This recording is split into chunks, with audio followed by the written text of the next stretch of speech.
Le prochain podcast est une présentation de Larouche Bureautique et ses points de vente partout en Abitibi-Témiscamingue. Larouche Bureautique pour répondre à tous vos besoins.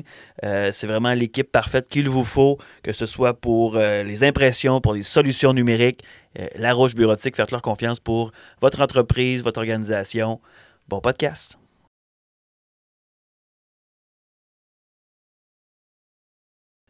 Appropriation culturelle, le podcast où l'on s'approprie la culture d'un ou d'une invitée. Cette semaine, c'est une invitée. Elle s'appelle Valérie Jacob. Elle est associée chez ADN Organisation et artiste aussi.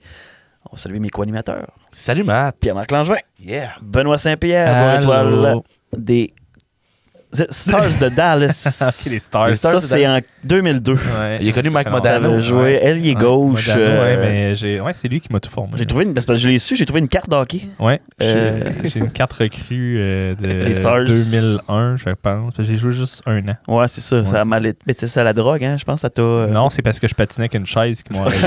C'est ça. Ah, OK. Ouais, c'est ça. Ça fait Mais- mal les mises en échec dans le coup de C'est ça. patinoire avec une Il chaise. était gelé sur la côte, mais ça, c'est pas grave dans la LNH. C'est plus la chaise. Ah, nice. Valérie Jacob, on a eu une super belle, super beau moment avec elle. On n'a pas fait grand-chose. Non, on n'a pas travaillé bien nous autres. Donc, C'est un bon Elle podcast. nous a vraiment parlé de son parcours qui est quand Elle même... nous a l'idée ça. Son parcours qui est extrêmement formateur. Juste de regarder le podcast, c'est comme une session de coaching d'une heure gratis là, avec ADN. Fait que faites un don à ADN si ça vous tente. Donc, c'est vraiment porteur. Puis, c'est vraiment des belles intéressant. expériences de vie. Je pense qu'elle elle s'est fait donner aussi par certaines personnes dans sa vie, puis elle redonne via son entreprise, mais via elle-même aussi. Donc, Ouais. ça a été vraiment intéressant. Mhm. Un super beau parcours aussi d'artiste, de gestionnaire, super belle vision. On a parlé d'économie sociale, on a parlé de Chaud de la mode. show de la mode, De développement personnel. On a parlé de ouais. développement personnel à Ah, ouais. travers aussi. de son parcours aussi comme jeune à la mode aussi. C'est comment qu'elle s'est intégrée à la mode, qui au début c'était plus difficile, puis tout ça. Donc, vraiment très complet, Très complet. très fluide. Tu sais, des fois, on part de tous les sens. Là, c'est très clair. La ligne directrice quand même. Ça y va. Ça suit, ça Puis suit. c'est grâce à sa personnalité. Donc, merci beaucoup Valérie. Yeah. Bon podcast. Bon podcast. Appropriation culturelle. C'est ça pour qu'on voit ton beau visage. Ouais. Oh, merci. Il est bien têteux, Ben, aujourd'hui. Tout le monde a des beaux visages. C'est parce que j'ai pris une bière. Hein. Flirty Ben is back!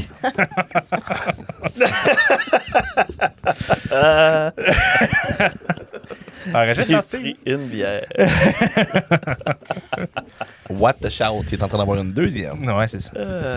Checkez bien ça.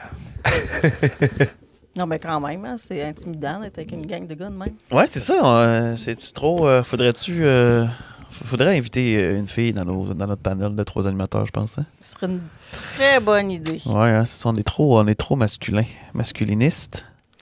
J'espère que pas. Non? Je pense pas qu'on est Non? masculin, T'as pas cette non. impression-là de l'extérieur? Non. C'est intimidant, mais pas à ce niveau. Non, c'est ça. Parfait, OK, parfait. Merci Valérie Jacob d'avoir accepté l'invitation à ce Ça fait plaisir. podcast. Fait que c'est toi qui poses la question. Bon. Ben, on est 3 là, mais Ouais. on va essayer de... Ça apparaît quand ça apparaît, les questions. Associé chez ADN Organisation, Entre autres, oui. artiste à ses heures, Oui. chanteur, chanteuse. Chanteuse, auteur, autrice. Autrice. Tu préfères-tu autrice ou auteur? M'en fous. Ouais, c'est ça. On se comprend. Auteur avec un E ou autrice, pour moi, ça se ressemble pas mal. Bon, en effet. Il y a des modes, hein, en fait, parce que quand j'ai commencé à écrire, les femmes, c'était des auteurs. Oui, c'est ça, exact. Mais bien avant ça, c'était autrice. Bien avant ça, c'était autrice. Oui, c'est ça. Fait que Ça a là, été oh, une façon de dire les femmes, ils n'ont pas besoin de ça. Ils n'ont pas besoin d'écrire. Exact. Ouais, c'est ça. Puis même à une certaine époque, il y avait des... là, j'ai pas les noms en tête, mais il y avait des auteurs, des autrices qui se faisaient passer pour des hommes parce que c'était pas bien Ben, vu. J.K. qu'elles Rowling, écrivent. là. Tu sais, mettons, Oui, j'aime ben pas oui, ses ben oui, dans le propos plus là, dans la récent. vie, là, mais elle a fait ses initiales pour ça. Là. Fait que puisqu'on est dans une approche de revendication, ben je pense que je vais me qualifier d'autrice. Ouais? Ouais. Bon, parfait ça. Ben Alright. ouais, ça sonne bien quand même, autrice. C'est très beau. Ben, je trouve C'est que ça, ouais. je trouve que ça sonne mieux que auteur. Ça se différencie aussi de hauteur. C'est pas de E. dans le Ben fond. oui. C'est un peu plus... La clarté, hein, c'est toujours bon. Mais dans le domaine musical, on parle encore à moins que je me trompe, là, mais d'auteurs, compositeurs, interprètes. Mais je Ouais, pense c'est ça. qu'on commence à entendre autrice, compositrice, Ça commence, ouais. interprète. Interprice. Interprète. Bon, là, ça, c'est un mot épiphéne. On peut le garder. Ouais, c'est ça. OK. Interprète. Ben non, mais j'essayais quelque chose. Là, ça n'a pas marché. C'est tout. Non, ben, moi, je vais regarder dans ma petite poche. Dans ma petite poche, interprète. Donc, tout ça pour dire que tu écris des chansons? C'est ça que... Des chansons, des poèmes, OK. nouvelles. Oui, J'ai OK. même écrit un roman qui a été déposé dans un concours littéraire Mais non, mais là, attends, moi, ça, on sait pas ça. parce qu'il n'a pas été publié. OK, ça, Il y a pas- il y a tu as gardé ça pour toi. là. Oui, c'est OK. ça. Il n'a pas été publié, il n'a pas gagné non plus, mais tu sais, juste le fait de l'avoir fait, d'avoir eu les feedbacks des jurés après, par exemple, oui. tu sais, parce qu'il y a toujours un échange avec les jurés Uh-huh. qui m'ont donné le goût de continuer, tu sais, mais la vie, ça se vit, la vie change. Les priorités changent. Avoir c'est ça, des hein. enfants, puis que quand ils passent à l'étape d'adolescente, les priorités changent. En même temps, des fois, certaines frustrations, ça donne du jus pour un autre roman, par exemple. Tu sais. Oui, mais des fois, je vais même appeler ça traumas. Les traumas qui peuvent venir avec cette expérience de parent fait en sorte que, ben garde, on va juste vivre autre chose pour l'instant. Peut-être qu'un jour, j'écrirai là-dessus, Mhm. mais pour l'instant, c'est pas Ouais, le là. chapitre. Tu sais, Puis- Ouais. Ce roman-là que tu avais écrit, c'était quel style? Ça avait-tu un style en particulier? ben, c'était un mix. C'est sûr que c'était de la fiction. Ouais, puis ouais. C'était basé aussi sur une relation amoureuse. En fait, je ne sais pas si vous vous souvenez. C'était-tu un harlequin? Non, c'est pas ça. OK. Mais je ne sais pas si vous vous souvenez, c'est en quelle année? En 94, il y a eu le 75e anniversaire de la municipalité de La Motte. OK. Moi, je viens de là. Ben, Moi, je en m'en fait, souviens viens de là. pas, J'ai je dois vécu avouer. là. 94, j'arrivais à Amos, moi. Ouais. Mais donc, cette année-là, on a fait à La Motte ce qu'on appelle le 75e anniversaire et on a ouvert la boîte à mal du temps. Oui, OK. Alors, les personnes de La Motte ou même les visiteurs étaient invités à déposer une lettre pour un être cher qui serait remis au 100e anniversaire. Mhm. Fait qu'au 100e anniversaire, en 2019, il y a bel et bien eu l'ouverture de la boîte à mal du temps. Mon roman que j'ai écrit en 2001, se passe en 2019 à l'ouverture de la boîte à mal du temps. Ah oui, OK. À cette époque, donc, Wow. il y a une protagoniste qui avait mis des lettres d'amour dans la boîte à mal du temps. Puis, dans le fond, ça commence qu'elle reçoit, c'est comme si on lui remet ses lettres parce que la personne à qui elle a écrit est introuvable.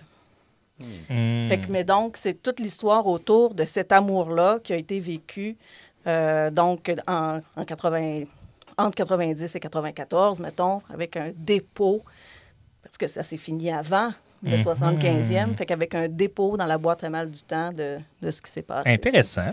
Fait que voilà, c'est ça l'histoire. C'est resté, tu sais, j'ai eu de très bons commentaires des lecteurs, mettons une dizaine de lecteurs. Ouais. Mais ceux qui ont partagé eux aussi les juges, c'est ça que tu Avec disais? les juges, mais avec des amis aussi, tu sais, qui ont lu le roman. Puis à un moment donné, je me suis même demandé, bon, qu'est-ce que je fais avec ça? Est-ce que je le publie? Puis en fin de compte, la réflexion a été, bon, est-ce que j'ai envie, admettons que je publie un livre, là, j'ai-tu envie que ce soit celui-là? Puis la réponse était non. OK. C'est autre chose que j'ai à dire. Fait que quand je publierai mon livre, parce que ça va arriver, Ouais. ce sera sur un autre thème. Toi, tu avais vécu l'événement de 94, puis ça t'avait inspiré, ça t'avait touché, j'imagine. Fait que t'as créé quelque chose en tête. J'ai le Exact. goût de savoir qu'est-ce qui va se passer à ce moment-là en 2019. Fait que t'as créé une Exactement. situation. Voilà. J'ai bel et bien reçu des lettres Oui. au 100e, puis c'est vraiment très touchant. En fait, j'ai reçu des lettres de ma mère qui est décédée entre-temps. Et ça, c'est sans prix, là. C'est extraordinaire. Tu sais, ça, c'est le plus beau cadeau, finalement, que je pouvais recevoir. Tu sais. C'est vraiment top. Ah ouais, Je veux te voir parce que j'ai trouvé dans le sous-sol de la cathédrale un coffre similaire qui va être ouvert en 2039, je pense. OK. Oui, parce qu'ils ont fait effectivement quelque chose de semblable C'était quelques Monseigneur années Drainville, je plus pense. tard. 39, c'est quand on est devenu cathédrale, fait que ça devait être pour ça. C'est pour le centième du diocèse. Du diocèse, ouais, c'est ça. des c'est capsules temporelles, pas ça, des capsules temporelles. Là. Ouais. Fait que le concept existait avant que la motte le fasse. Là. Ça, je veux dire, Ouais, on a été inspiré en quelque part, puis ouais. ça s'est refait ensuite. Au centième d'Amos, il y a quelque chose, il y a des votes aussi qui ont été faits, je pense. Il y a des trucs qui ont été scellés. Je suis pas sûr. Je ne saurais dire. C'est Moi ça, non mais- plus. Mais Non? Je sais pas. Centième Ok. d'Amos, je me souviens du show de la bottine, Ok. puis le show un peu louche de la rivière. Pour ça. Moi, je me souviens Des que Beatles aussi, c'était oui, vraiment les Beatles. tough d'avoir du financement pour l'Alibaba. C'était ça. Parce que tout l'argent était C'était notre c'était top du financement pour tout, Les sauf restes le centième. Ouais, c'est ça. Donc, les arts, c'est arrivé tôt dans ton parcours d'humaine? C'est la chose qui est arrivée le plus tôt. OK. Tu sais, moi, dans le fond, quand j'étais petite, mettons que j'essaie de me rappeler à quoi je jouais, mais je jouais à inventer des histoires, à écrire des poèmes, écrire des chansons, faire des spectacles dans le sous-sol. J'invitais Le les classique. voisins. Puis j'ai été chanceuse parce que le voisin à côté, c'était un musicien, puis il me permettait d'aller chanter dans sa salle de musique, Mm. de jouer avec le drum, de jouer avec la guitare, il m'ouvrait le micro, je pouvais chanter dans le micro. Puis il était assez fin même pour participer à mes spectacles de sous-sol. Fait qu'à un moment donné, il avait même démonté son drum, remonté son drum dans le sous-sol pour mon spectacle de 15 minutes. Ça fait beaucoup Sa d'amour, meilleure gig ça. à vie. Ah oui. Fait que, tu sais, c'est comme... puis moi, ben, je sais ça, je préparais les sandwichs. Ça coûtait 25 cents pour rentrer. Puis je Ok, faisais quand mon même, petit OK. spectacle. Déjà, le parcours entrepreneur, là, quand même. là. Ben quand même, On il faut bien finance ce payer les spectacle-là, œufs. Les œufs. Ben, c'est ça, on fait Le pas ça pour pain les beaux, pis tout, les beaux yeux de ouais. tout le monde. Là. Ben, à Mais, la Motte, c'est un village très, très artistique. Donc Oui, t'es mais tombé. je n'étais pas à la motte. Hein. Non, Au à ce moment-là, départ, non, moi, OK. je suis née à Rouen, puis j'ai vécu OK. ma petite enfance à Rouen. Je suis arrivée à Amos, ville, quand j'avais 9 ans. Et, bon, là, ça, c'est une longue histoire, mais ce qui a amené à la motte, c'est... mes parents étaient séparés. Ma mère, elle a rencontré sa meilleure amie, Margot Lemire. Mm. Donc, deux mères célibataires, si on peut dire, OK. avec monoparental, parce que Mhm. les pères, dans ce temps, étaient peu présents. Mhm. Ouais. Et donc, elles ont décidé de s'entraider, donc de prendre une maison ensemble avec les Ah oui. enfants pour diminuer les coûts. Fait que cool, ça, ça. c'était à Amos. Puis là, entre-temps, ben, ma mère, elle a rencontré un gars qui est devenu son chum. Puis, ben, de façon anecdotique, ce gars-là, c'était l'ex-mari de Margot. Oh! OK. Mais bon, écoute, tout ça arrive, s'est bien des choses qui placé. arrivent. Ouais. Oui, OK. Et circonstances. dans une vie antérieure, alors qu'ils étaient ensemble, Margot et son ex-mari avaient été propriétaires de différents terrains à la Motte parce qu'ils voulaient justement... Ils avaient décidé d'acheter des terrains, de construire des maisons puis de les revendre. Mais entre-temps, la relation s'est terminée. Fait qu'ils sont restés avec des terrains. Puis là, on est en 1981. Pleine révolution tranquille. C'était une récession économique. OK. Les taux d'intérêt pour les emprunts hypothécaires étaient entre 17 et 23 Mhm. Mais ils avaient décidé de se construire une maison, puis la place la plus logique, c'était à la Motte, puisqu'ils avaient déjà un terrain puis une slab de béton de fait. Fait que pourquoi pas partir de là, tu sais? Ouais, c'est ça. Et de construire, dans le fond, une maison duplex. Fait que habiter d'un côté avec Margot et les enfants, de l'autre côté avec ma mère, le nouveau chum, père des enfants, et ses enfants à elle, donc nous autres. Fait que c'était un duplex où est-ce qu'on pouvait se promener de maison en maison. Donc, Margot est un peu... c'est ma deuxième mère, là. Ah oui, c'est ça, t'as grandi Ouais, avec, ouais. finalement. Là. Fait que, donc, c'était ça qui a bercé je dirais la fin de mon enfance, parce que 10 ans, je suis préado, adolescence. Et honnêtement, mon passage à la mode, pour moi, c'était plutôt haine qu'amour. Éloignement de la ville, j'imagine. Éloignement de la ville. Puis tu viens de Rouen, fait que je peux C'est ça. comprendre. Fait que là, ça, c'était difficile. Je rentre dans un petit milieu. Quand tu es après ado, rentrer dans un petit milieu, c'est pas facile non plus de se faire des nouveaux amis. Ben, les Tout le nouveaux monde qui se amis, connaissent oui. depuis 20 ans. Oui, les nouveaux amis, ça va bien, mais c'est de rester amis, tu sais, Ouais. d'être accepté à long terme et tout ça. On n'a pas de réseaux sociaux à ce moment-là. Internet n'est pas là non plus. C'est ça. Très peu, en tout cas. Fait que moi, j'avais décidé de repartir pour Rouen là, quand j'ai eu 13 ans, là, fin de mon secondaire 1. Là, j'en avais pas mal. Ah oui? Ouais, j'étais tannée, j'ai décidé que je m'en retournais à Rouen. Oh. Fait que c'était mon dernier été à la Motte. Puis là, ben, j'ai rencontré un gars de la Motte OK. qui est devenu mon chum. Ah ben. Puis qui est devenu le père de mes enfants. Fait que c'est sûr que ça a forcé un peu, je dirais, l'intégration. Tout toujours ramené à la motte. Tout, c'est ça. C'est ça, la vie la ramenait toujours à la motte. Puis ce qui est bien étrange... Le bateau de la motte, là, c'est ça qui ramenait tout le monde, là. Le beau cowboy de la motte qui t'a... Bon, cowboy, peut-être pas, mais bon. Beau, C'est pas des cowboys à la motte? c'est quel clair. style, hein? C'est clair. C'est plus des artistes, des Ben non, gens du terroir. ben, un mix. oui, c'est ça, il y a un mix. C'est un gars bien normal. OK. En fait, moi, ce qui m'avait attiré chez ce gars-là, c'était que moi, j'étais vieille jeune. OK. Parce que ma mère, elle travaillait beaucoup, puis elle a eu une période très difficile, qu'elle était plus présente, puis il fallait qu'on soit très autonome tôt. Fait que je m'occupais de moi puis de ma sœur, de les lunchs, Ouais, etc. C'est moi qui avais en charge pas mal ça. Puis, tu sais, j'étais comme vieille dans ma tête de bonne heure. Mais je trouvais que les gars de mon âge, j'étais premièrement ben trop jeune, là. Ah ouais, pas. je comprends. Fait que le gars en question, il était plus vieux, mais surtout, je trouvais que c'était un gars qui était travaillant. Tu sais, c'était un gars qui s'impliquait dans le milieu.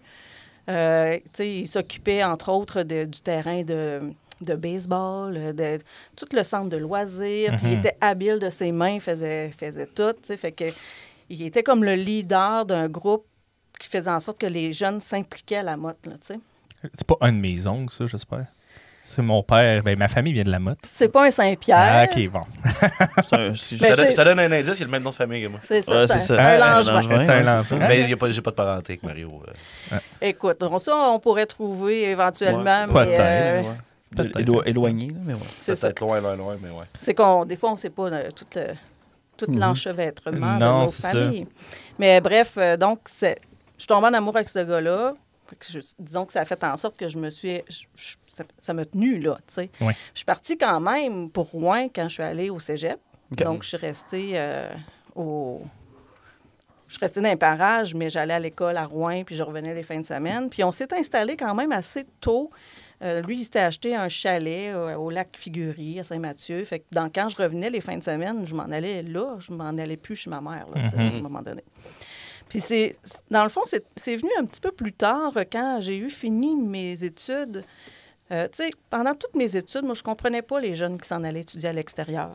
Pour moi, c'était comme une perte, une perte d'intelligence. Surtout là, je comprenais quand même que oui, pour certains domaines d'études, il faut aller à l'extérieur. Être médecin, là. être avocat, C'est des ça. trucs comme ça. Mais que quand c'était possible de le faire, pourquoi ne pas rester en région? Puis surtout, pourquoi ne pas revenir? T'sais, fait que même si tu vas à l'extérieur pour étudier, ben reviens. Fait que j'avais déjà une préoccupation de développement local, développement du territoire, de garder nos potentiels ici. L'UQAT existait à ce moment-là? L'UQAT existait, bien sûr. Puis vous allez voir que pour moi, le potentiel humain, notre façon de s'impliquer dans notre communauté, mais dans notre vie, ça revient tout le temps dans mon parcours. Mais bref, j'étais comme une passionnée de développement local, puis je cherchais une manière de m'impliquer, tu sais. Puis d'ailleurs, la première job que j'ai eue en sortant des études, là, c'est de travailler à ce qui s'appelait à ce moment-là l'Office de tourisme Octar, là. L'Office de tourisme, en tout cas. OK. Qui est l'ATR maintenant, dans le fond. Là. Non, Même qui pas, est plutôt Amos Aricana, OK. mettons. Local, OK. Donc, mais c'était lié à la Société de développement Aricana. Puis, dans le fond, la mission de la SDH, pour moi, me touchait vraiment parce que c'était une mission de développement des communautés, de s'impliquer dans notre milieu, de contribuer. Avant de travailler, c'était d'avoir une occupation qui a du sens. Puis ça me touchait. Fait que dans les premières années de ce qu'on a appelé le projet de société, là, ça, c'est quelque chose qui m'a beaucoup porté, qui m'a beaucoup inspiré. C'est quoi ça? Le projet de société Aricana, Ouais. bien, intéressant, c'est vrai que vous êtes jeunes, vous autres. Ben, c'est une mobilisation qu'il y a eu sur le territoire de la MRC d'Abitibi, qui était portée par la Société de développement Aricana, et où on voulait se doter d'une vision pour le développement de notre territoire et que chaque personne, mais chaque organisme contribue à cette grande vision-là. Fait que c'était de mettre en place, en fin de compte, un sens à notre action collective, un sens au vivre ici, un sens à comment est-ce qu'on peut se développer puis rester chez nous heureux Occupé et heureux toute son existence. C'était le slogan de cette démarche-là. Vivre ici, ensemble, occupé et heureux toute son existence. Ça demande que tout le monde s'y implique, fasse sa part, puis avec ce qu'il a le goût de faire aussi. C'est ça, s'engage. Puis c'est sûr qu'il y avait cette démarche-là, dans ses beaux côtés, c'était une démarche qui mobilisait plusieurs organisations sur le territoire. Dans ses moins bons côtés, c'était la difficulté de coordonner puis de donner un sens à long terme. Parce qu'évidemment, quand on travaille avec bien des organisations, chaque organisation se veut autonome et parfois refuse, entre guillemets, d'abdiquer un peu de son autonomie pour être dans un véritable partenariat. Parce que c'est ça le partenariat. Autres, hein? Il faut mettre un peu de l'eau dans son vin pour marcher avec. Oui. Donc, cette démarche-là, moi, j'étais une jeune femme, là, j'avais 21 ans à peu près, m'a énormément touchée. Et ça, je parlais de ça avec ma mère et avec Margot, avec mes mères, en fin de compte. Puis, tu sais, Margot était déjà très active dans le développement communautaire. Et donc, aussi une grande artiste, mais aussi une grande travailleuse de communauté. OK. Fait qu'elle a beaucoup contribué à éclairer cette partie de moi-là. Fait que, donc, quand j'ai parlé de ce besoin, tu sais, ma mère aussi, là, avec son bagage, c'est une enseignante au départ, mais qui a travaillé toute sa vie en appui aux personnes plus vulnérables dans un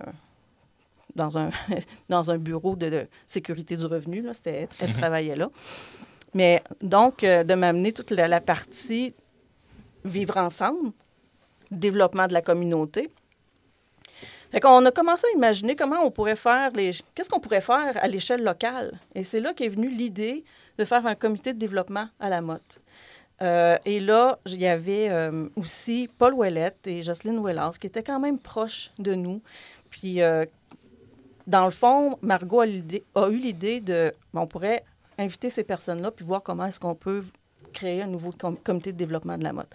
Ça a été mon premier retour à la Motte. Okay. Le premier retour de cœur que j'ai fait à la Motte. Parce que donc, tu y habitais plus à ce moment-là. J'y habitais plus. Tu y étais parce que ta mère était encore à Saint-Mathieu. J'y allais parce que ma mère était là et sa mère à lui aussi. Fait que c'est sûr que, tu sais, moi, je suis arrivée là à 10 ans. Quelque part, je commençais à avoir un petit peu de racines. Lui, il était là depuis tout le temps. Moi, j'avais déjà mon premier enfant. 91, pas encore, mais ça s'en venait, mettons. Proche, C'était proche. Donc, j'avais comme le goût d'investir autrement. Fait que le premier comité de développement local, en fait, il y en avait eu une première mouture qui était tombée. Fait qu'on dit, bon, on redonne vie à ce comité-là. Fait qu'on part avec ça. Puis notre premier mandat, ça a été de faire une étude du potentiel humain avec les gens de la Motte. Parce que, dans le fond, pour développer son territoire, il faut être capable de se développer soi. Là, aujourd'hui, je suis capable de vous dire ça, mais dans ce temps-là, tu n'avais pas fait le même cheminement? Non, je suivais un peu le train, là. Je suivais Margot qui m'inspirait puis qui me guidait là-dedans, tu sais. Mais donc, c'était de trouver pour chaque personne, c'est quoi qui te meut? C'est quoi qui te fait avancer? C'est quoi qui te donne du plaisir? C'est quoi qui te donne de la joie? Puis dans les questions aussi qu'on posait, c'est quoi, dans quoi est-ce que tu te trouves doué? Puis dans quoi est-ce que tu te trouves surdoué? Puis au début, les gens disent, moi, je suis pas surdoué dans rien, là. Je suis à peine doué dans quelque chose. Parce qu'on est tellement... On apprend tellement à être humble et puis pas péter plus haut que le trou que... On le dit pas, tu sais, dans quoi qu'on est bon. On fait nos petites affaires, puis c'est correct. C'est ça. Les Québécois, on est bon pour ça. Puis des fois, même on le fait plus parce que la vie nous amène à travailler pour une job, là, dans complètement d'autres choses, puis il faut gagner notre pain. Fait que ce qui nous donne vraiment de la joie ou ça pourquoi on est doué, ça dans quoi on est bon, on le fait même plus. On va le faire les fins de semaine, peut-être, en gossant sur un truc de bois parce qu'on est habile à faire ça ou en écrivant des chansons. Ou en disant des niaiseries sur un scène. Voilà. En disant des niaiseries sur une scène. C'est ça. En faisant des podcasts dans mon sol. Aussi. Puis, tu sais, ça n'enlève pas l'obligation de de gagner son pain. Puis Non. c'est pas parce qu'on n'est pas 100% dans ce pour quoi on est doué ou surdoué. Tu sais, la vie, c'est un échange. L'important, c'est que si on nie trop longtemps qui qu'on est, puis ce qui nous meut, ça fait des boutons, on va dire ça de même.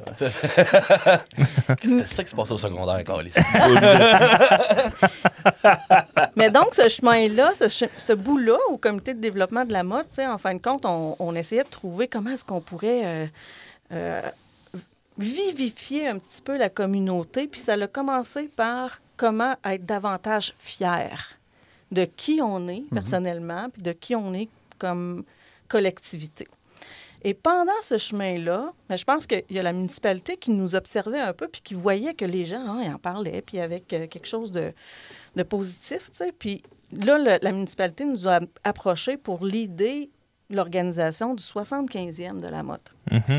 Puis donc, c'est là qu'on a dit, ben OK, d'abord, on va faire ça.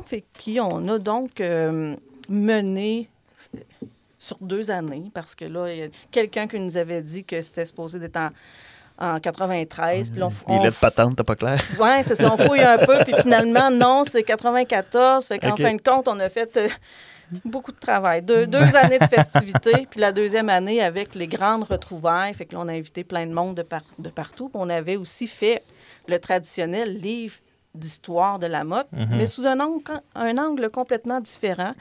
Fait que ça s'appelait Les histoires au pluriel de la mode. Et là, c'était un livre qui regroupait, oui, bien sûr, des histoires, donc des anecdotes, mais les légendes de notre milieu. On est allé avec le côté humain de cette histoire-là.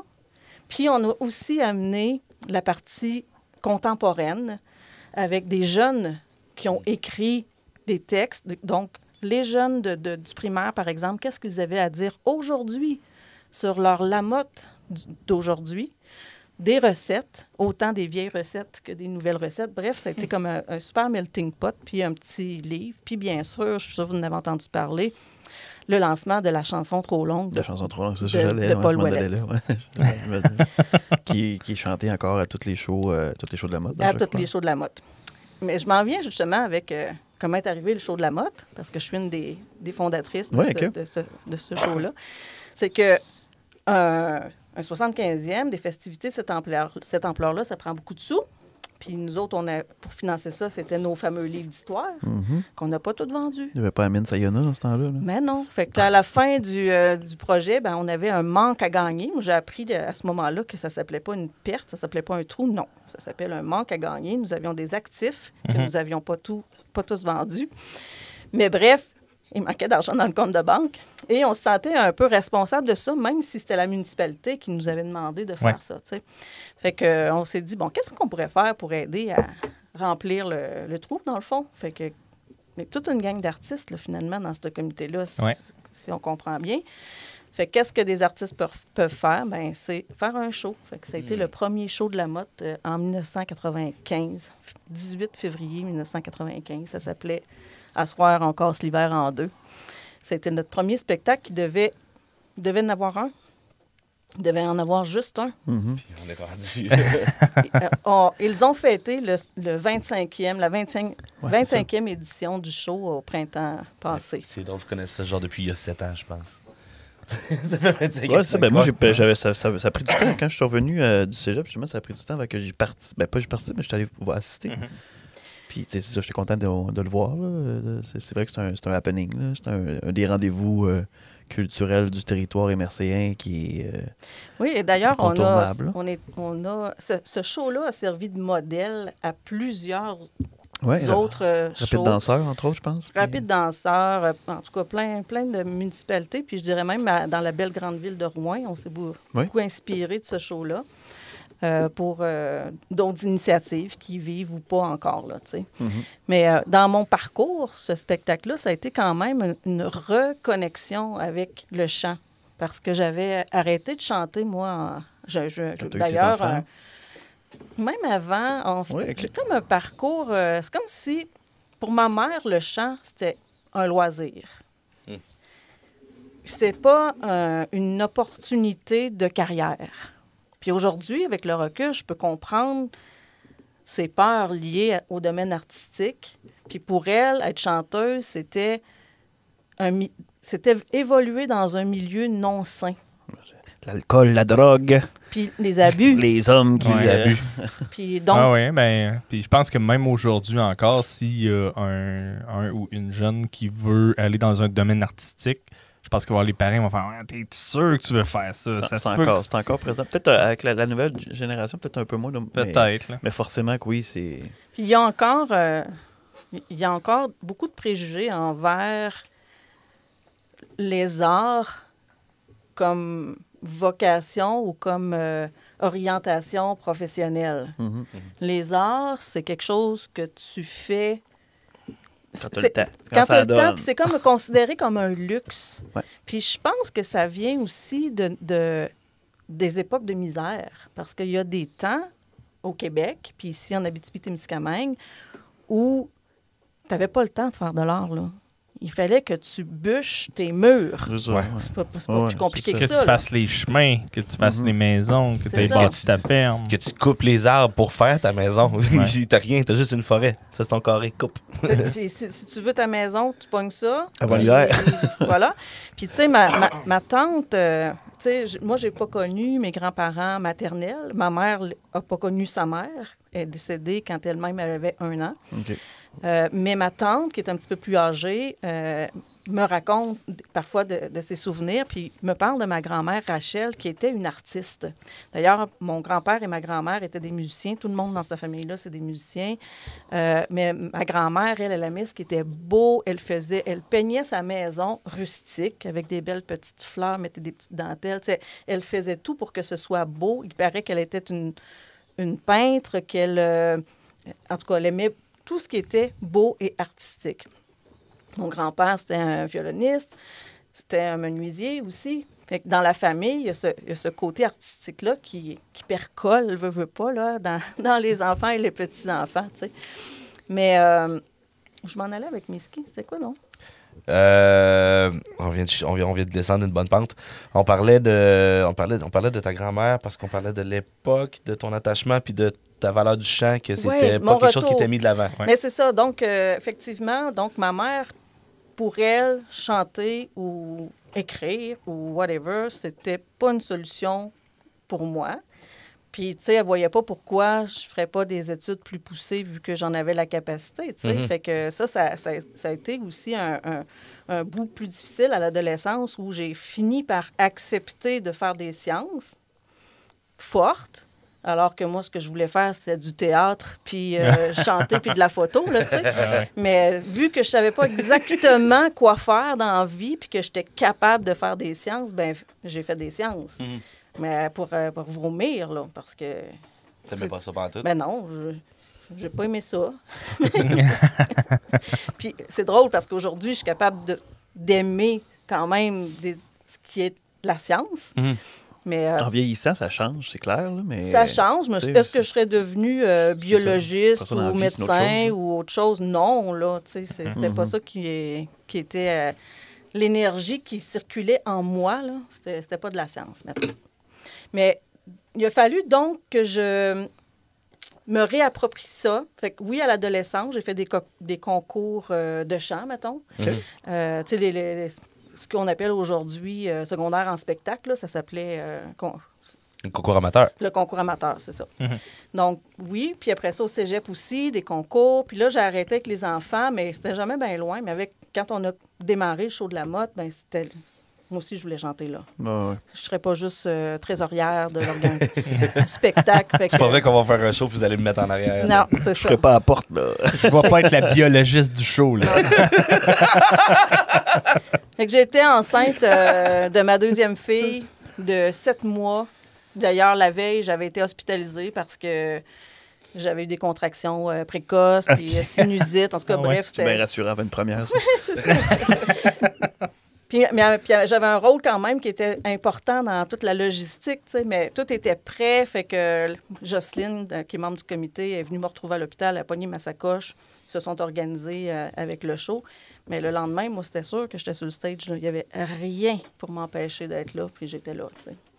J'aime que pour s'organiser du show, ça prenait ta sacoche. Ça prenait ma sacoche. Si t'avais ta sacoche, t'es correct, il y avait tout ce qu'il fallait là-dedans. C'est ça. Dans ce temps-là, Une paire de pinces. on était encore papier, Ouais, c'est carnet, ça. crayon. Ok, ouais, c'est ça. Fait que Les très notes, peu de choses. C'était pas dans le nuage. C'était pas dans le nuage. Fait que ça prenait mon sac avec ma feuille de notes puis Ok. la liste de voici tous les aspects logistiques, mais Ah oui, tout c'est était ça. prêt. Ça aussi, organiser des événements. Tu sais, on a La fait une petite couple, caisse là, était mais- dans ma valise de char, prête pour le lendemain. Tu sais, fait que, mais ça prenait quelqu'un pour venir le chercher à l'hôpital.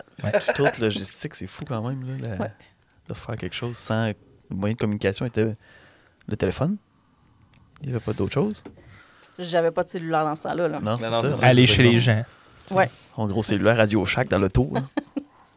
Mais c'est quand même drôle, ça. Parce que, tu sais, des fois, on se pose la question, tu sais. Ah, tu sais, mettons, je dirais chez Pierre-Marc, je l'appelle-tu d'avance pour savoir si je peux aller chez eux? Ouais, c'est ça. Là, c'est... Puis moi, j'ai tout le temps de réflexe. Mais non, je vais aller chez eux. S'il n'est pas là, il est pas là. S'il n'est pas disponible, il va me le dire. Puis je retournerai chez nous. Tu sais. Ça sera ça. Là. On peut-tu vivre comme on vivait avant? Ben, Aller cogner aux portes. Ben ouais. mais c'est drôle, hein, parce que tu parles de ça, puis il y a une espèce de petit malaise qui vient du fait d'arriver Chez comme quelqu'un. chez quelqu'un Ouais, c'est ça. sans s'annoncer. Sans s'annoncer. Alors que la communication est tellement simple, on n'a plus d'excuses. Là. Je peux te texter avant pour savoir si t'es là. Ouais, non, tu sais. c'est ça. Quand ça cogne à la porte, je pogne un 2 minutes à cette heure. Et puis c'est ouais, souvent du c'est monde ça. qui vend du chocolat de ce temps-là. là. OK. Mais tu sais, c'est juste comme, voyons, c'est qui ce calice? Et là, Comment c'est que quelqu'un touche à ma porte? Ben, Même les livreurs, à cette heure. on a vécu comme l'étape où on a eu une adresse courriel. Quand on recevait un courriel, on faisait Hey, j'ai reçu un courriel, Ouais, yes! ouais. Puis après ça, on recevait tellement de courriels que quand on reçoit une lettre, on fait Hey, j'ai reçu une lettre, yes! On est revenu à l'époque. Et manuscrite! Manuscrite! Ah, c'est Ouais, quelqu'un ouais. qui veut me parler de la religion. as-tu entendu parler de Jéhovah? Ouais, c'est ça.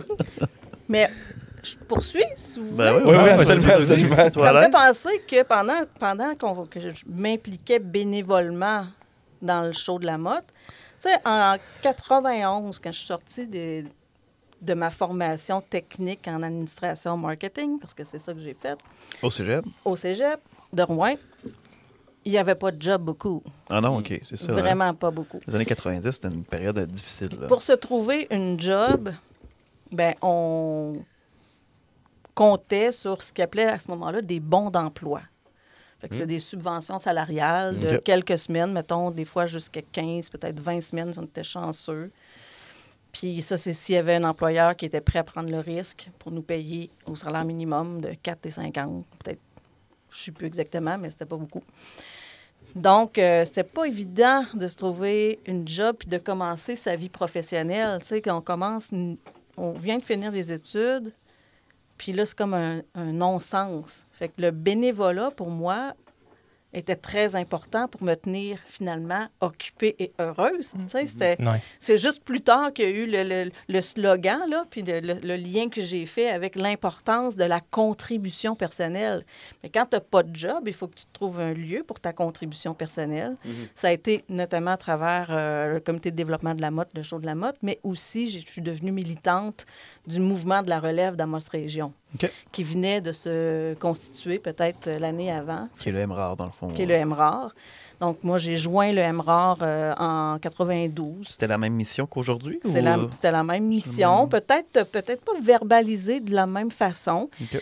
mais avec vraiment une préoccupation de soutenir l'intégration sociale et professionnelle des jeunes parce qu'il fallait trouver des lieux d'insertion sociale et professionnelle pour les jeunes, vu qu'il n'y avait pas de job. Là. Oui, c'est ça. C'est Qu'est-ce un qu'on fait contexte, avec ces jeunes pas qui qu'ils partent, finalement, ben c'est ça, ils veulent soit partir ou ils en perte de sens. Puis qu'est-ce qui arrive à une personne, peu importe son âge, qui est en perte de sens?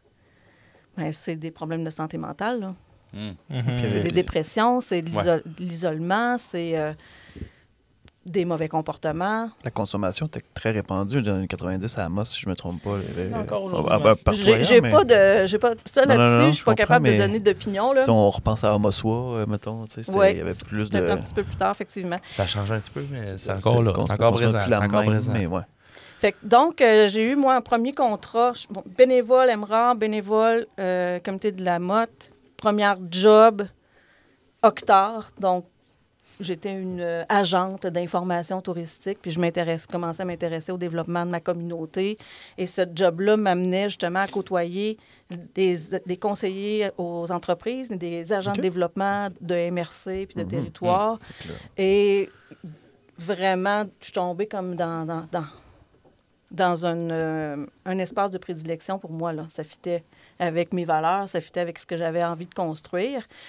Et on a, à travers le MRAR, construit différentes initiatives qui ont mené, entre autres, grâce à un mémoire que j'ai écrit, à la reconnaissance d'être un carrefour jeunesse-emploi. Le seul carrefour jeunesse-emploi géré par des jeunes, entièrement géré par des jeunes de 16-35 ans. Ça a été le seul au Québec.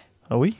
Puis pourquoi on est arrivé à faire ça, en fin de compte, c'est que nous, on existait à travers MRAR, mettons.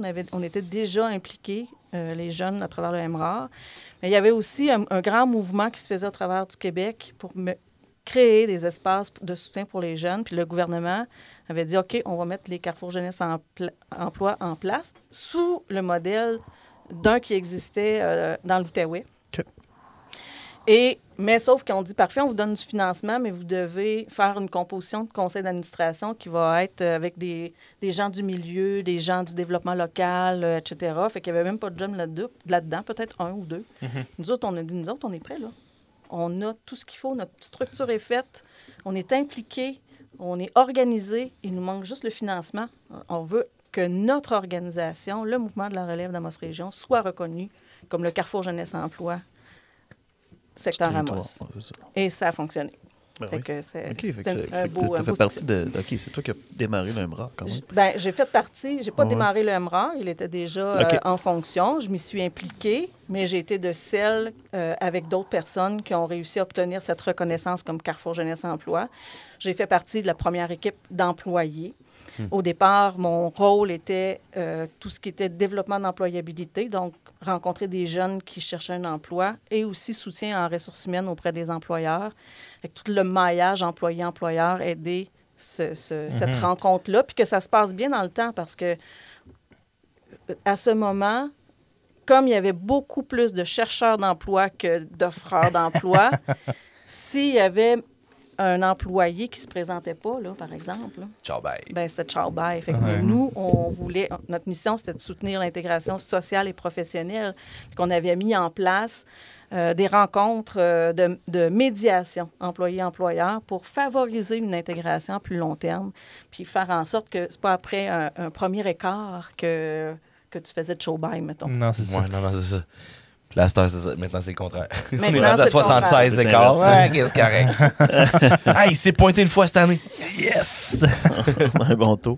Fait que ça a été ma première job de vie, qu'on va dire. La première job sérieuse. Là, j'avais eu des contrats ici et là. Puis, donc, j'ai accédé à cet emploi-là, qui m'a mené un an et demi plus tard à prendre la direction générale de l'organisation. Donc, à 26 ans. À 26 ans, tu étais DG du MRAR. À 26 ans. J'étais DG du MRAR. J'étais la plus jeune DG de tout le réseau. OK. C'était une grande fierté pour moi. C'est un grand... Puis à ce moment-là, je ne trouvais pas que c'était un si grand défi. J'avais une pensée de management, une pensée de leadership. Quand on suit le développement... Tu as fait beaucoup de gestion sur le fly, même en tant que bénévole. Fait que tu t'es fait de l'expérience au coton. Fait que quand tu es arrivé là, tu avais déjà un bon bagage. J'étais prête. D'accompagner ton monde. J'étais prête à ce que je pensais. Je veux dire, peut-on être vraiment prêt? Si on le sait juste quand, toujours des surprises. Quand on le fait. Là, et j'ai toujours eu plus d'idées que de capacités. Puis entre autres, en 2000, c'est peut-être avant ça, un petit peu avant, juste à la fin des années 90, début des années 2000, une de mes amies qui est enseignante, elle est polyvalente, elle travaillait avec des personnes avec limitation intellectuelle, puis elle était aussi administratrice du MRAR. Et on a eu l'idée de créer une entreprise, on ne le savait pas, mais c'est une entreprise d'économie sociale. En fait, on voulait que ce soit une entreprise d'insertion professionnelle qui permettrait, entre autres, à ces jeunes du secondaire avec des limitations qui sont bien encadrés pendant qu'ils sont en milieu scolaire, mais après, ça devient difficile au niveau de l'intégration professionnelle. Donc, de leur offrir une passerelle. Et en même temps, une passerelle pour ces jeunes, donc un plateau de travail. Puis on voulait offrir aussi à des jeunes sans limitation, mais qui avaient de la difficulté à se trouver du travail, de se trouver un endroit. Donc on a démarré le projet qui s'appelle La Découverte. Ça s'appelait La Découverte, qui a été comme une... Ça passait comme une étoile filante dans le ciel. Oui. Qui était un restaurant à but non lucratif. OK. La localisation, c'était dans l'ancienne La Douceur. OK, ouais. Oui, Le restaurant aujourd'hui... Maintenant, ça n'existe plus. Ça La existe Tour plus, Eiffel, là. exactement. Ah oui. À côté de Shell. Donc, oui. notre projet, c'était au niveau de la cuisine. On créait un plateau de travail pour les jeunes avec limitation et le resto était géré par des jeunes sans limitation, mais qui veulent développer une expérience de gestion, une expérience de service à la clientèle. Et on voulait que ce soit un café, lieu d'échange, jeu, très culturel. On avait même imaginé des spectacles. C'est-à-dire que nous l'avons fait. Nous avons tout fait ça, mais ça a duré 3 mois. Oh Ah oui, shit, ok. là, c'est plus qu'une étoile filante rendu là. Pourquoi si peu de temps? C'est que dans ce temps, on avait l'impression qu'il y avait un blocus de notre milieu, du milieu de la restauration, qui est un milieu qui est très difficile, où on s'est fait taxer, dans le fond, d'être subventionné, d'offrir des emplois subventionnés alors qu'eux ne pouvaient pas s'offrir ça. Et ça a été tellement fort que les partenaires financiers gouvernementaux qu'on avait trouvés, ont reculé. C'était comme un peu commis verbalement, mais ont reculé sur le potentiel de soutien financier. Il y a eu du lobby. Il y a eu du lobby, mais au-delà de ça, c'est sûr que maintenant, je suis capable de comprendre qu'on était mal préparés. On était mal préparés, on était pressés. Tu sais... Mais l'idée, le fondement de l'idée, moi, je trouve ça génial. Mon Des projets Laurier, comme ça, ils en ont fait. là. Mont-Laurier, il y en avait un, c'était dans l'ancienne gare, qui est ce restaurant. Il y avait un chef, un vrai chef français qui travaillait, puis tous les autres, c'était des gens de l'accueil de Je pense là-bas. Là. à Vroom, à Lassar, ils ont fait un magasin, C'est un ça. board shop. C'est un peu le même principe. Là. Puis, tu sais, la profondeur de mon engagement à ce projet-là, puis d'y croire, était tellement fort que je me suis commise. J'ai avancé 15 000 de ma poche. Bon, c'était pas la mienne, c'était celle à papa. On le salue. On le salue de là où il est maintenant, mais ce qui était la même affaire, parce que pour qu'il me prête ces sous-là, moi, je me suis commise auprès de lui. Ouais, c'est ça. Ouais. Puis de dire, fais-moi confiance dans mon projet, tu sais, auquel lui ne croyait pas une seconde et quart. Mais en fin de Ben, il compte, croyait un petit peu s'il t'a prêté. non, il croyait en moi. OK. Ouais. Je pense que là, c'était tu sais, le love money, c'est ça. Ouais. Fait que moi, j'ai mis de ce love money-là dans un projet collectif à but non lucratif où j'avais zéro intérêt personnel. Puis où j'y croyais tellement à ce projet-là que, tu sais, je me suis mis corps et âme là-dedans, mais Puis 3 mois, ça passe vite. ça m'a jeté à terre. Le non-accueil du milieu, la façon, finalement, que certaines personnes, après même, m'ont traité, parce que des fois, il y a comme une espèce de mélange entre, c'est ta faute si ça marche pas, mais... Tu sais, quand tu es un entrepreneur social, que tu le fais pas pour toi, là, tu essaies de découvrir, OK, c'est quoi mon intérêt à moi là-dedans, tu sais, je n'ai pas. J'ai eu des gens qui... Tu sais, moi, j'étais la gestionnaire, fait que, évidemment, c'est moi qui contractais, fait qu'à un moment donné, il y a même des services des collecteurs, là, comment on appelle ça? Des recouvreurs, ceux qui font de la recouvrement de dettes. Un en particulier qui m'avait appelé pour dire « Hey, là, tu nous dois 4 000 $, puis c'est ton nom. Hein, comment ça, c'est mon nom? » C'était une organisation bénévole. Là. Moi, j'étais un administrateur. Fait qu'une fois que j'ai eu démontré ça, c'était correct. Mais quand même, imagine le trouble, là, parce que, tu sais, c'est comme, t'engages quelque chose, tu commences un projet, c'est en train de monter, puis là, ça crache tout. Ouais. Il y a des méchants dégâts à ramasser, tu sais. Puis ça, c'est une école incroyable. Je vais dire ce mot-là. Incroyablement difficile. Ouais, c'est ça. Tu sais. J'ai été finalement aidée de quelques personnes, dont Claude Balleux, qui était à ce moment-là le directeur du CLD Abitibi, qui était un ami et qui m'a aidée vraiment physiquement. Il est venu à côté de moi, puis il fallait que je fasse des appels à l'impôt, là.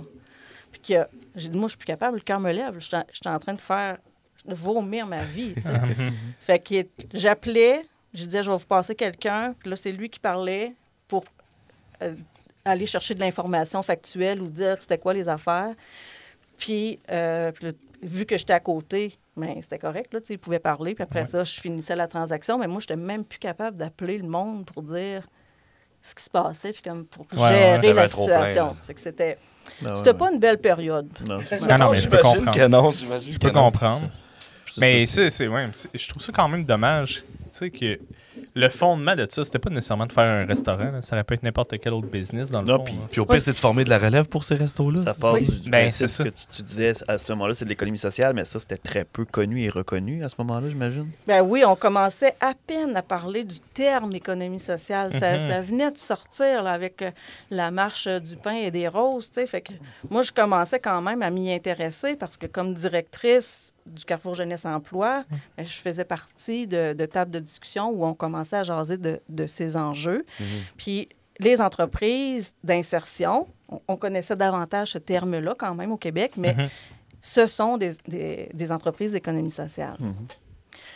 Ça a été, ça aussi, ça a été comme un élément marquant dans mon parcours, cette découverte, parce que dans le fond, j'ai comme compris que je suis un entrepreneur, mais je suis un entrepreneur social. Les valeurs qui sont à la base de mon entrepreneuriat, c'est le développement de ma communauté, l'insertion des jeunes et surtout le déploiement du potentiel. Parce que, tu sais, on revient au fait que mon potentiel d'artiste, de chanteuse, n'était pas mis en lumière ou moins reconnu. Mais je pense qu'à travers ma vie professionnelle, j'avais besoin de trouver un espace où j'aidais d'autres personnes, mais moi inclus, à trouver cet espace pour un peu permettre à ce potentiel-là de vivre dans quelque chose, tu sais. Fait que c'est à travers cette implication d'intégration sociale et professionnelle des jeunes là, que je l'ai trouvé. Moi, à travers l'implication du show de la Motte, parce que le comité de développement de la Motte est devenu le show de la Motte, mais on a juste fait ça après, là. Puis... après ça, j'avais-tu d'autres implications? Je pense que ça a été ces deux gros morceaux-là. Puis ma petite famille qui poussait à travers ça. Ça vieillissait. Tu as quand même fait, toujours on parle d'économie sociale aussi et culturelle, tu as participé à la création du journal L'Indice bohémien aussi dans les années 2010, autour de 2010, quoi, un petit peu plus tard? Oui, bien, c'est-à-dire que j'étais dans le giron. J'étais pas dans les fondateurs, mais dans ceux qui ont réfléchi à la mise en place de ce journal-là, puis qui a aidé plus par la réflexion avec d'autres personnes que concrètement à créer l'organisation. J'ai été amenée à travailler avec eux de différentes façons. D'abord comme autrice, que j'ai écrit dans ce journal-là, mais aussi comme consultante un peu plus tard pour différents types de mandats, mettons. Ça, c'est un gros mandat. Arriver avec un journal imprimé culturel dans une région comme l'Abitibi-Témiscamingue, c'est aller chercher des annonceurs puis de vendre ça. C'était loin d'être gagné. Oui. Tu sais, avant de m'impliquer, parce que, tu sais, je peux pas parler d'implication avec l'Indice bohémien. J'ai pas été assez là pour dire que j'ai eu une influence quelconque, là, à part peut-être... à un moment donné, on jasait du nom, puis il y a quelqu'un qui m'avait dit « Qu'est-ce que ça te fait dire pour toi, ça, ce nom-là? » Puis moi, j'avais donné mon point de vue, puis je pense que ça l'a consolidé la décision. T'sais. Mais au-delà de ça, c'est que comme artiste, puis avoir côtoyé d'autres artistes, je voyais à quel point c'était difficile d'être reconnu. Pour avoir un statut d'artiste professionnel, il faut que soit tu es publié, soit que tu t'es produit sur une scène, soit que... bon, il y a couverture médiatique. Couverture médiatique. Et donc, l'Indice bohémien, ce journal-là, venait entre autres pour soutenir une démarche de reconnaissance professionnelle des artistes. Parce que si on ne parle jamais d'eux, pour les bailleurs de fonds, c'est comme si tu n'existais pas. Oui. Fait qu'il y avait ce motif-là, tu sais. Puis aujourd'hui, ben, c'est combien d'abonnés Instagram que tu as? Puis là, on commence à parler d'une démarche. Ben, je me demande si les bailleurs de fonds le reconnaissent. Là, je n'ai pas de point de vue là-dessus. Là. Je sais pas, plus c'est pas les un milieu que diffuseurs, je plus les diffuseurs, je pense qu'ils se basent là-dessus là, pour je vais-tu Pour prendre aller- des billets. tu sais, Ouais, c'est ça. Je vais-tu aller rejoindre le monde que j'ai besoin de rejoindre pour remplir ma salle? Pas nécessairement les financeurs, mais ouais, c'est ça. Ben, j'ai tout le temps trouvé ça difficile, ce principe-là d'être reconnu. Puis, tu sais, j'ai l'impression aussi qu'il y a un peu d'élitisme des fois là, dans le domaine culturel. Fait que quand tu sors un peu de nulle part, puis, tu sais, t'es bon dans un domaine, je n'ai pas d'exemple, là, mais tu sais, j'ai l'impression que des fois, c'est plus difficile pour ces artistes-là d'être reconnus par ses pairs. Mais tu parles d'élitisme, mais je pense qu'il y en a dans plein de domaines. Oui, oui, forcément. C'est pas juste dans l'art. Là, il y a ça dans tout, là, c'est sûr. Là. Puis tu sais, tu en parlais un peu avec la restauration. Là, c'est un peu ça. Là. Il y a eu des restaurateurs, en tout cas, de moi, c'est mon impression. Là. Mais tu sais, il y a eu des restaurateurs qui ont eu peur parce que là, il y avait peut-être du financement du gouvernement, mais c'était pas dans le but de faire runner un restaurant, c'est dans le but d'intégrer des gens. Ben oui, c'est ça. Puis tu sais, en même temps, tout ça se justifie. Tu sais, moi, aujourd'hui, je drive une entreprise privée. C'est sûr que quand je vois des personnes qui font des services conseils à travers une organisation à but non lucratif, puis qui sont financés, puis qui deviennent mes compétiteurs, ça fait merde, hein? Tu sais, je suis un peu jalouse, on va dire ça de même. Oui, je comprends. Je suis un peu frustrée.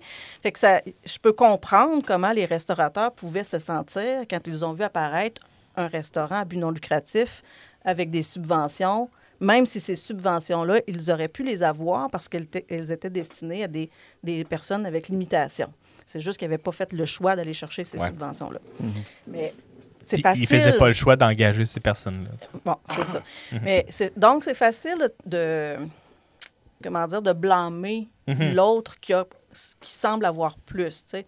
Mais en même temps, moi, je suis une vendue de l'entrepreneuriat collectif, de l'entrepreneuriat social. C'est un modèle que je trouve hyper pertinent pour développer des entreprises qui viennent en réponse à des problématiques sociales, par exemple, ou à un enjeu de développement ou d'intégration de la communauté ou de développement social. Ça prend... On est dans un espace d'économie plurielle. Ça nous prend des entreprises privées, et ça nous prend des OBNL marchands. Et ça nous prend des organismes communautaires qui vont venir répondre à des besoins, encore des problématiques. Que le privé ne veut pas faire, de toute façon. Et qu'il ne peut pas faire. Ouais, c'est ça. Chacun sa place là-dedans. Mais il y a eu je pense qu'il y a un regard, il y a une trop grosse loupe, trop grosse importance qui est mise à l'entrepreneuriat privé où c'est le capital qui est mis en avant versus les autres formes d'entrepreneuriat qui vont mettre en lumière l'implication des gens dans la résolution de problèmes ou l'implication de la communauté. Un des plus bels exemples, Amos, d'économie sociale, c'est certainement la petite boutique. C'est un exemple. Toute la communauté participe parce qu'ils amènent leur linge, leurs vêtements qu'ils ne portent plus, qu'ils n'apprécient plus, qu'ils redonnent à quelqu'un. Puis de plus en plus, là, maintenant, il y a la dimension environnementale qui rentre dans le truc. C'est que c'est très, très complet là, comme entreprise. Mais l'aubainerie il n'ira pas chialer. Ben, voyons, ils ont du linge gratis, puis ils le revendent, ils font 100% de profit. Moi, je n'ai pas cette chance-là. Le Refuge Pajot, qui est une entreprise d'économie sociale. Qui redonne aux animaux.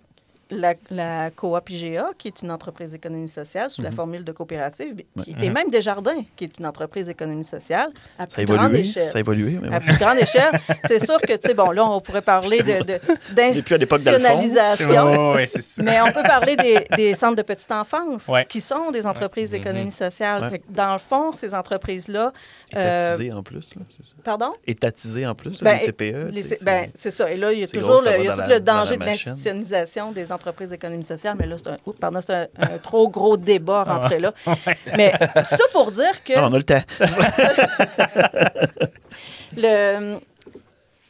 Cette économie plurielle dans laquelle on est, il faut que chaque entrepreneur sente qu'il a une place à jouer là-dedans. Et au-delà du capitalisme qui peut être un des motifs pour être en affaires. Mais tu sais, moi, ça fait 18 ans que je suis en affaires, là. Pensez-vous... Non, je vais vous le dire. Non, le faire de l'argent, ça ne fait pas partie As-tu un condo à Montréal? J'ai pas de condo à Montréal. Pas de condo à Montréal? Ah! J'ai un condo au Lac-Beauchamp. Je pensais que j'étais sur le bord de me partir une compagnie de consultants. Là. Mais, tu sais, en fin de compte, souvent, je me suis posé la question, si c'est pas le capital qui fait que je suis en affaires, c'est quoi? Pourquoi je suis en affaires, tu sais?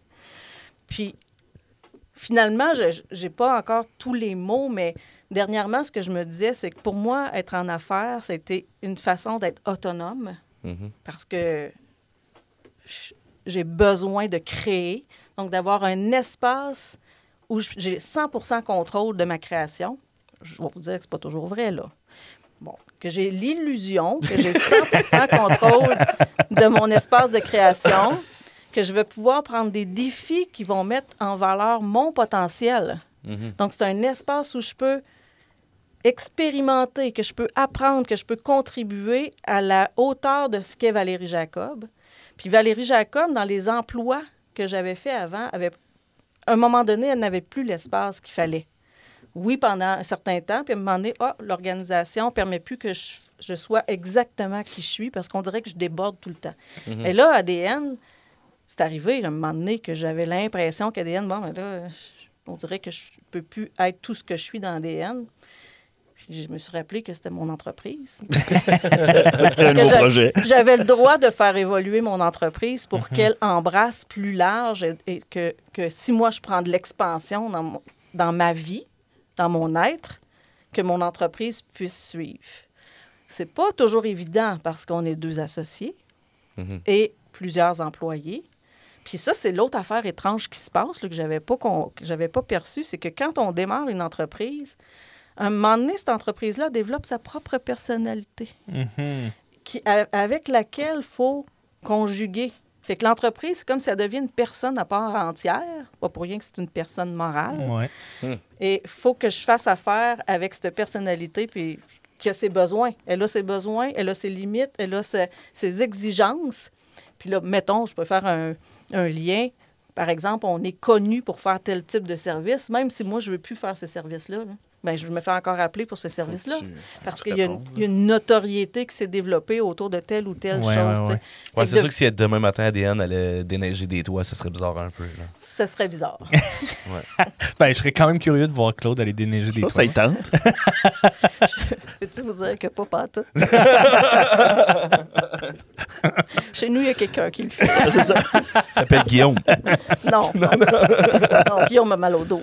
Ouais, c'est ça. Pauvre Guillaume. Pauvre Guillaume. Mais ouais, c'est ça. Fait que c'est important de garder l'image puis de comprendre c'est quoi la bébelle qui est entre les mains puis de bien la polir puis pas de la scraper au final. C'est ça. Oui, mais puis aussi que, en fin de compte, cette organisation-là qui a des besoins propres, bien là, je pourrais dire, là, elle a des besoins propres, on va me limiter à ça, ou dire non, je suis le créateur.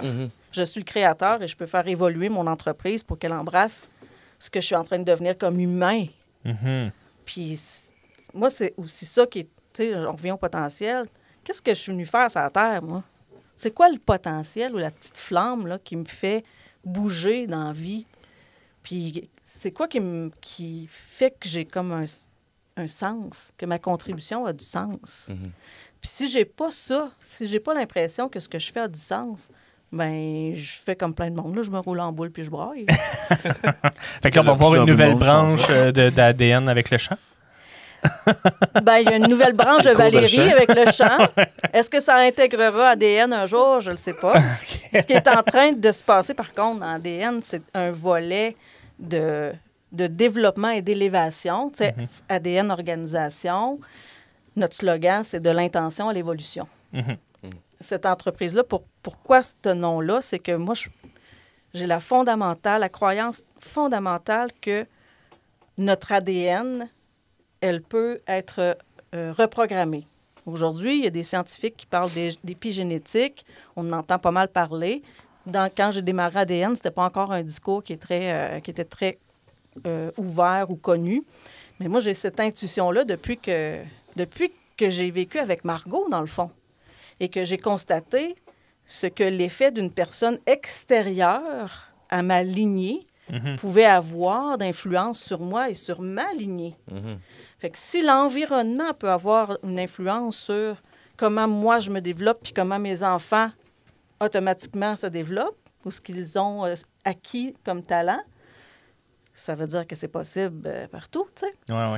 Et vu que moi, je tripe sur l'humain, mais aussi sur les organisations, sur les dynamiques humaines, ben, je me suis dit, ben dans les organisations, ça m'a ma affaire.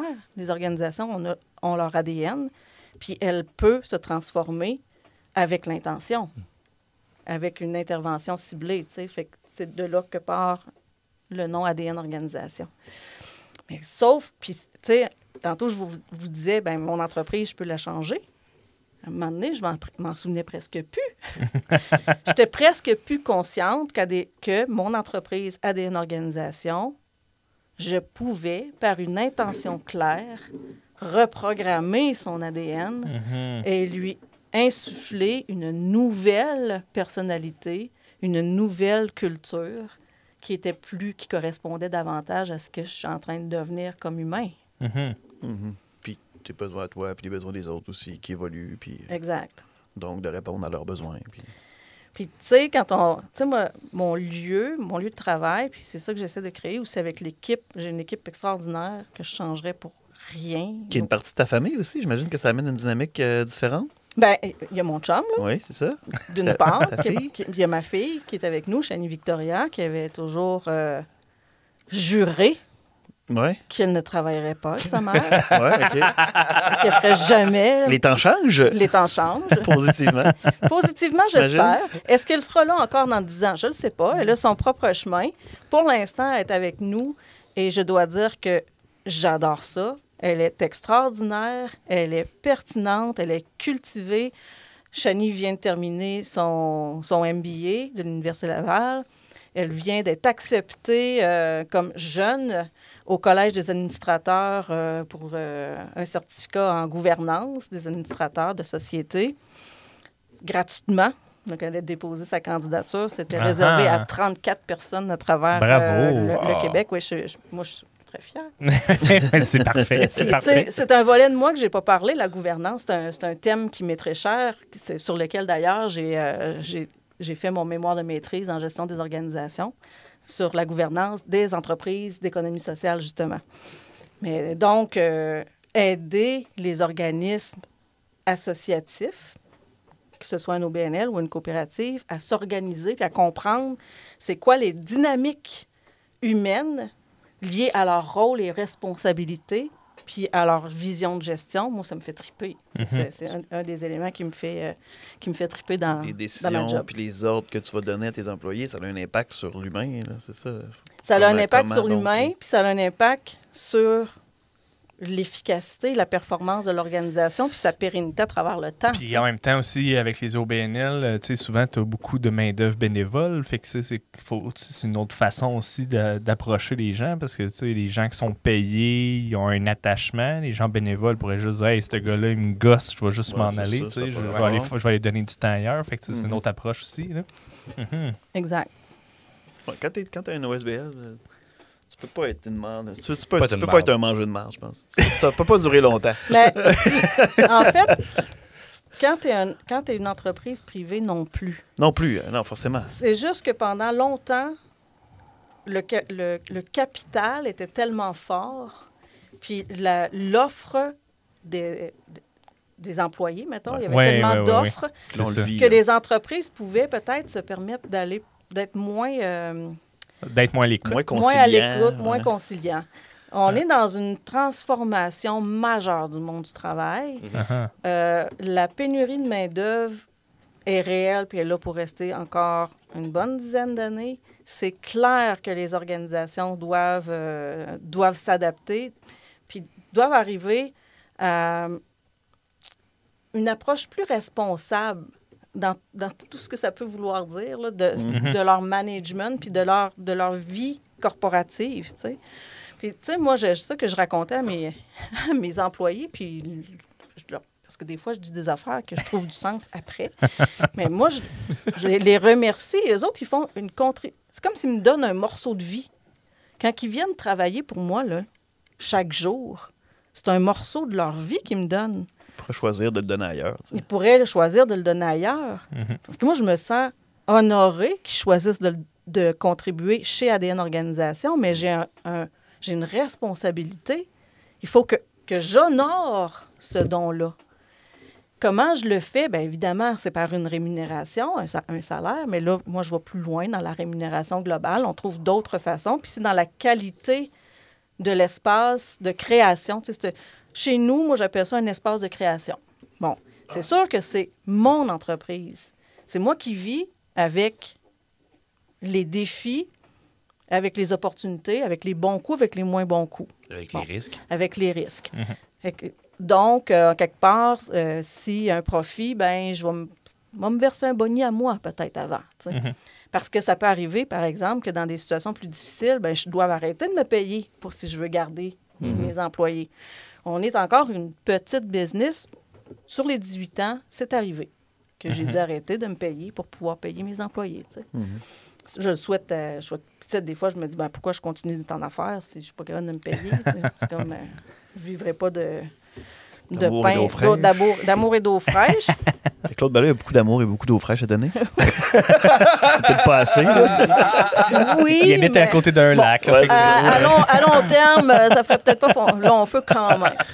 Mais il y a un choix qu'on fait parce que dans notre vécu d'entrepreneur, il y a eu des ups, il y a eu des downs, il y a eu des périodes où est-ce qu'un des deux a dû aller travailler. On n'est plus là depuis plusieurs années, tant mieux, là, mais il y a eu un moment où est-ce que Claude a travaillé un bout à Beijing. Il est allé travailler à Matagami, tu sais. Moi, à cette époque-là, je pensais qu'on fermait la shop. Je m'étais dit, je finis les mandats en cours, puis je mets la clé sur la porte, je retourne travailler. On retourne au tourisme. Non, là, ça, c'était fini, mais je vais faire d'autres choses. Puis finalement, quand on change quelque chose dans le système, tout change. Et là, les offres sont arrivées. J'ai rien eu à faire que j'ai eu des propositions qui sont arrivées, puis ça a complètement changé, transfiguré ce qu'ADN offrait comme service, puis notre trajectoire, en fin de compte. Fait qu'on est sur cette ère d'aller-là depuis 2013. Des fois, il faut ces petits défis-là aussi pour se poser la question, je suis dans la bonne voie? Je vais-tu à la bonne place? Est-ce que j'y crois assez à mon rêve? Puis, mais tu sais, il y a quand même une partie de moi qui me dit, mettons là, que j'aurais mis autant d'efforts à ma carrière de chanteuse ou d'artiste que j'en ai mis à créer ma business. Moi, je suis convaincue que ça aurait marché. Peut-être tu ferais en direct de l'univers tous les samedis. Bien, certain. Sauf que, bon, j'avais... La nouvelle Céline Dion. Non, c'était pas mon genre, mais bon. Mais cela dit, ça m'a quand même poussé. Bon, il y a à quel point les discours de nos parents sont forts puis peuvent nous forger. Parce que je m'étais jamais autorisée, donc, à être une artiste. Mais à un moment donné, ça a quand même fait, je vais toujours bien l'essayer un peu. Fait que là, j'ai créé avec Céline O'Rourke et Isabelle Leduc, le groupe Musique et moi. On a fait notre album, on a fait des spectacles, on a vécu cette expérience-là pas à fond, pas assez à fond à mon goût, mais quand même de façon assez... Un groupe de musique, ça demande énormément de temps aussi. Là. Oui, puis bon, après, c'est une question de vision. Là, moi, je serais partie en tournée en Europe. Ah oui? Ouais. Mais d'autres n'avaient pas nécessairement les mêmes besoins ou la même vision. Fait que là, c'est OK, qu'est-ce que je fais avec ça? Est-ce que je change de groupe puis je le fais, mettons? Puis ce projet-là, c'était le marché, c'était l'Europe, ça, tu penses? Ça aurait pu être quelque chose de... Oui, ça aurait pu. Oui. Ouais. C'est cool, ça. Mais je pense que c'est ça, toutes les jeunes bandes se posent cette question-là. Puis tu sais, souvent, ils se réunissent parce qu'ils aiment la musique, mais il y en a qui sont vraiment plus impliqués que d'autres. Puis qui arrivent à des points où on pourrait percer, on pourrait faire des concours, on pourrait aller jouer à Montréal, on pourrait aller jouer en Europe. Ah ouais, mais tu sais, j'ai pas l'intérêt de le faire. Je fais du 7-7, ça mine, c'est que ça marche pas. Ouais, c'est ça. Encore... juste le temps change ton projet tout le temps. J'ai un bébé. J'ai une entreprise. J'ai une entreprise. Dans mon cas, j'avais aussi une entreprise. Puis là, c'est une question de choix. Puis, bon, moi, il n'y a pas nécessairement de mauvais choix, mais il y a des choix qui induisent une trajectoire ou une autre. Et clairement, les choix que j'ai faits m'ont amené dans une trajectoire plus d'accompagnement, d'organisation que d'expression de mon art, mettons. Est-ce que j'aurai l'occasion, plus tard dans ma vie, de m'exprimer en écrivant des livres ou en faisant encore de la musique ou de la scène? J'espère que oui. Pour l'instant, c'est pas ça qui qui est là ou qui m'interpelle. Oui, j'aime chanter, puis si j'ai l'occasion de le faire, comme je vais saisir l'occasion. Mais en même temps, ma vision d'entrepreneur ou ce que je suis en train de créer avec ADN, puis l'équipe actuelle me meut aussi, tu sais, puis me stimule, fait que j'ai envie de contribuer à ça en ce moment. Merci beaucoup, Valérie Jacob. Ça complète tellement bien la boucle, ça, je pense. Ben oui. Je pense qu'on peut... C'est un plaisir. Mais merci beaucoup. Écoutez ça, réécoutez-le 2-3 fois. Je pense que c'est super intéressant. Il y a beaucoup d'apprentissage. Quasiment, il faudra te payer pour le coaching d'une heure, je pense. Il y avait 3 gars bien silencieux dans ce podcast-là. Il y avait beaucoup d'écoute. C'est bon signe, c'est bon signe. C'est notre discours qu'on dit tout le temps. Là. Moins que nos 3 on parle, plus c'est intéressant. Si on veut connaître un peu plus ADN, vous avez un site web, vous avez Instagram, Facebook? Pas d'Instagram. Pas d'Instagram. C'est-à-dire plus d'Instagram. Plus d'Instagram. On a constaté que notre clientèle n'est pas là, fait qu'on vient de fermer le compte. Parfait. Mais Facebook... Chani devait être déçue. Non, pas du tout. Non, okay. Facebook, ADN, Facebook, notre site web. Je dirais que le site web en dit plus que notre Facebook. Puis la meilleure façon de connaître ADN, c'est de jaser avec nous autres, de nous appeler, puis de voir comment on peut contribuer ou co-construire quelque chose avec vous autres, avec votre organisation. Les projets artistiques, Musique et moi, on peut suivre ça aussi quelque part? Musique et moi, c'est fini depuis quelques années. L'album est quand même disponible sur Bandcamp. Parfait. Donc, musique, M-U-S-I-K, trait d'union, et moi, E-M-O-I. C'est avec Céline O'Rourke et Isabelle Leduc. Qui est violoniste. Violoniste multi-instrumentiste. Isabelle fait tous les instruments sauf le piano sur l'album. Okay. Parfait. Et les voix. Une très belle voix. Isabelle qui avait participé aussi à ce sera une cathédrale la semaine dernière. Donc, une violoniste de grand talent. Puis, c'est pas mal ça, parfois. Y a-tu d'autres? Les livres, ben là, ça, on fouille une boîte dans ta maison. Non, ben, il y a un aspect dont j'ai pas parlé qui est la tarologue, parce que je suis tarologue. Je fait des soins énergétiques, mais bon, c'est vrai? On reparlera de ça une autre fois. Ben oui. Tu aurais pu nous tirer aux cartes, puis tu n'en as pas parlé. C'est vrai ça. Mais on va faire une autre heure de podcast. on fera un autre... un spécial tarot. Ouais, c'est ça. Un spécial tarot, on va se faire tirer aux cartes. Ce serait pas pire, ça? Avec plaisir. Bon, right, on va t'inviter. Merci beaucoup, Valérie Jacob. Merci.